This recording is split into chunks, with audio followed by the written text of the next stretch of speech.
आजमगढ़ में आज सीएम योगी आदित्यनाथ ने अखिलेश यादव की बेटी के अपमान का जिक्र करते हुए कड़ा संदेश दिया।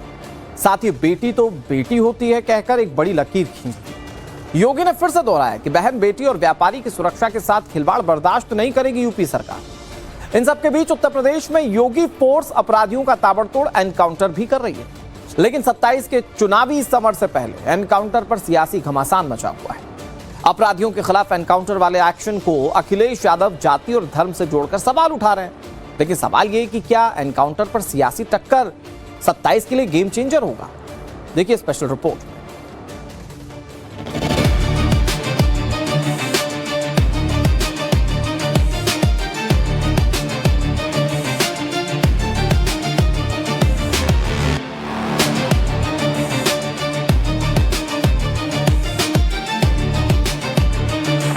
के लोग ये फर्जी इनकाउंटर की है, जान ली है।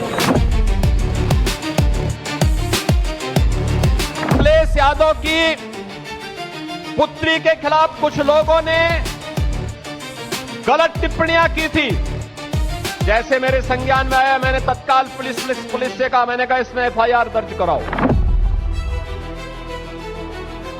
बीजेपी को अपना विरोध स्वीकार नहीं है। अगर कोई विरोध करेगा तो उसका एनकाउंटर कर देंगे, विरोध कोई करेगा तो उसे जेल भिजवा देंगे।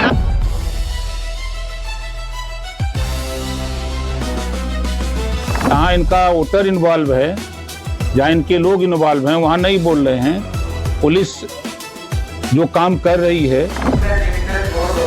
27 छोड़ो, 47 तक आपकी एंट्री नहीं है। अब आप मुख्यमंत्री बनने वाले नहीं हो। उत्तर प्रदेश में योगी फोर्स फुल एक्शन में है। सीएम योगी आदित्यनाथ का ऑर्डर सख्त है। सीएम योगी के एजेंडे में बहन बेटियों से लेकर व्यापारियों की सुरक्षा टॉप पर है। हर दिन एनकाउंटर पर एनकाउंटर। गाजियाबाद से लेकर अमरोहा तक, शाहजहांपुर से लेकर इटावा और मुजफ्फरनगर तक योगी फोर्स हर तरफ अपराधियों और माफियाओं का इलाज कर रही है। कोई मुठभेड़ में पकड़ा जा रहा है, किसी का हाफ एनकाउंटर हो रहा है, तो कोई एनकाउंटर में मारा जा रहा है। योगी की फोर्स हर अपराध का हिसाब ले रही है, लेकिन एनकाउंटर वाला यह एक्शन विरोधियों को रास नहीं आ रहा है। योगी फोर्स के इन एनकाउंटर पर समाजवादी पार्टी और अखिलेश यादव को भरोसा नहीं है। समाजवादी पार्टी सवाल उठा रही है। एनकाउंटर पर सियासत क्यों हो रही है, इसकी बात आगे करेंगे, लेकिन पहले जान लीजिए कि आज सीएम योगी आदित्यनाथ ने आजमगढ़ में 955 करोड़ की 39 परियोजनाओं का लोकार्पण और शिलान्यास किया। इस दौरान योगी ने विरोधियों पर सवाल उठाए। बहन बेटियों की सुरक्षा की बात करते हुए योगी आदित्यनाथ ने अखिलेश यादव की बेटी को लेकर सोशल मीडिया पर हो रही टिप्पणियों का जिक्र किया और साफ कहा कि बेटी बेटी होती है, बेटी का अपमान बर्दाश्त नहीं होगा। मैं पिछले दिनों देख रहा था, समाजवादी पार्टी के अध्यक्ष अखिलेश यादव की पुत्री के खिलाफ कुछ लोगों ने गलत टिप्पणियां की थी। जैसे मेरे संज्ञान में आया, मैंने तत्काल पुलिस से कहा, मैंने कहा इसमें एफआईआर दर्ज कराओ। बेटी के खिलाफ कोई भी अपमानजनक टिप्पणी स्वीकार्य नहीं होनी चाहिए। बेटी बेटी होती है और हम तो संस्कार में पले बसे हैं, जहां कहा जाता है कि गांव की बेटी सबकी बेटी, गांव की बहन सबकी बहन। हमने तो कोई भेदभाव नहीं किया, लेकिन अखिलेश जी दूसरों को उपदेश देते हो, अपने चेले चपाटों को भी थोड़ा उपदेश दे दो कि अपनी भाषा को संयम कर लें। उनको भी अपने लोगों को संस्कारित करने की आवश्यकता है। अच्छा होगा उनको समझाओ, और नहीं समझ सकते तो हमारे हवाले कर दो, हम उनको अच्छी तरह समझा देंगे। हमने कहा है बिना भेदभाव के सुरक्षा दे देंगे, बिना भेदभाव के शासन की योजना से भी जोड़ेंगे।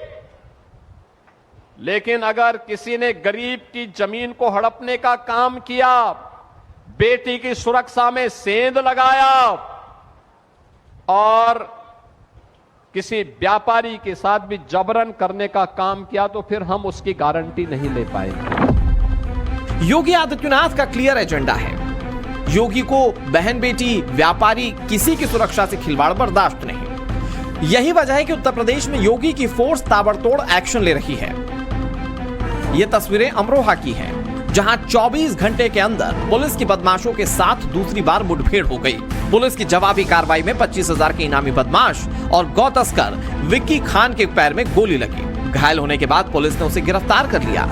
इस मुठभेड़ में एक सिपाही भी घायल हो गए। गाजियाबाद के लोनी इलाके में भी पुलिस ने 50,000 के इनामी बदमाश गौरव नागर को गिरफ्तार किया। मुठभेड़ के दौरान हत्या और अपहरण के आरोपी के पैर में गोली लग गई। आरोपी बदमाश पर एनसीआर में आधा दर्जन से ज्यादा मुकदमे दर्ज हैं। पुलिस ने आरोपी के पास से एक स्विफ्ट कार, पिस्टल और कारतूस बरामद किए हैं।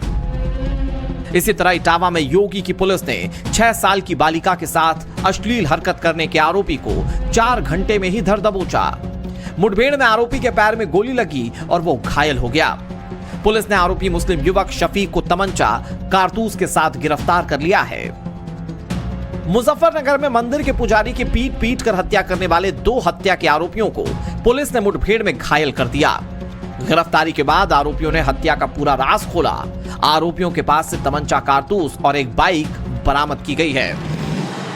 उत्तर प्रदेश के शाहजहांपुर में देश की सैन्य सुरक्षा से खिलवाड़ करने वाले फर्जी ब्रिगेडियर आर्यन वर्मा समेत 2 कथित एनएसजी कमांडोज और एक ड्राइवर को कैंट क्षेत्र में संदिग्ध गतिविधियों के दौरान हिरासत में ले लिया गया। फर्जी ब्रिगेडियर के पास से टाटा हैरियर गाड़ी, सेना से जुड़े फर्जी दस्तावेज, आधार, पैन कार्ड के साथ नकली पिस्टल भी बरामद की गई। जानकारी के मुताबिक आरोपी डॉक्टर बनने का सपना देख रहा था, लेकिन नीट परीक्षा में फेल होने के बाद फर्जी ब्रिगेडियर बन गया। अब पुलिस आरोपी से पूछताछ कर उसके नेक्सस को खंगाल रही है। योगी की पुलिस न धर्म देख रही है न जाति। अपराध के आधार पर अपराधियों पर एक्शन ले रही है, लेकिन 27 चुनाव से पहले अखिलेश यादव एनकाउंटर को सियासी रंग दे रहे हैं और उसे फर्जी बताकर सवाल उठा रहे हैं। जनता पार्टी की सरकार ने आम जनता के साथ साथ समाजवादी पार्टी के बड़ी संख्या में नेताओं के साथ अन्याय किया है और पीडीए के लोगों की फर्जी के इनकाउंटर किए, जान ली है। ये जो पाप किया भारतीय जनता पार्टी ने, तो भगवान देख रहे हैं ऊपर, प्रभु श्री राम देख रहे हैं। और देखिए, प्रभु श्री राम की कृपा देखिए, इन्होंने जो चढ़ावे में घोटाला किया वो भी पकड़े गए। अखिलेश यादव जाति और धर्म देखकर एनकाउंटर का आरोप लगा रहे हैं, लेकिन आंकड़े बयान करते हैं कि मार्च 2017 से अप्रैल 2023 तक हुए एनकाउंटर में 183 लोग मारे गए। इनमें 61 मुस्लिम, ब्राह्मण 18, ठाकुर 16, जाट और गुर्जर 15, यादव 15, दलित 13, जबकि आदिवासी 3, सिख 3 और ओबीसी जाति से ताल्लुकात रखने वाले 7, जबकि 34 अन्य जातियों के बदमाश मारे गए।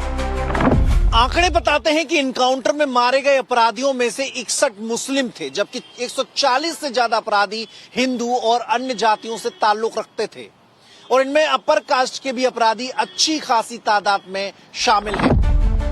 लेकिन एनकाउंटर को फर्जी बताकर वोट बैंक के चश्मे से देखा जा रहा है। वो देखना उनके खिलाफ कार्रवाई होगी और समाजवादी सरकार बनने पर न्याय के साथ उनके खिलाफ कार्रवाई करने का काम होगा। अभी गाजियाबाद में सूर्या चौहान के सवाल पे ये नहीं बोल रहे हैं क्योंकि इनका वोटर वहाँ इन्वॉल्व है। तो जहाँ इनका वोटर इन्वॉल्व है, जहाँ इनके लोग इन्वॉल्व हैं, वहाँ नहीं बोल रहे हैं।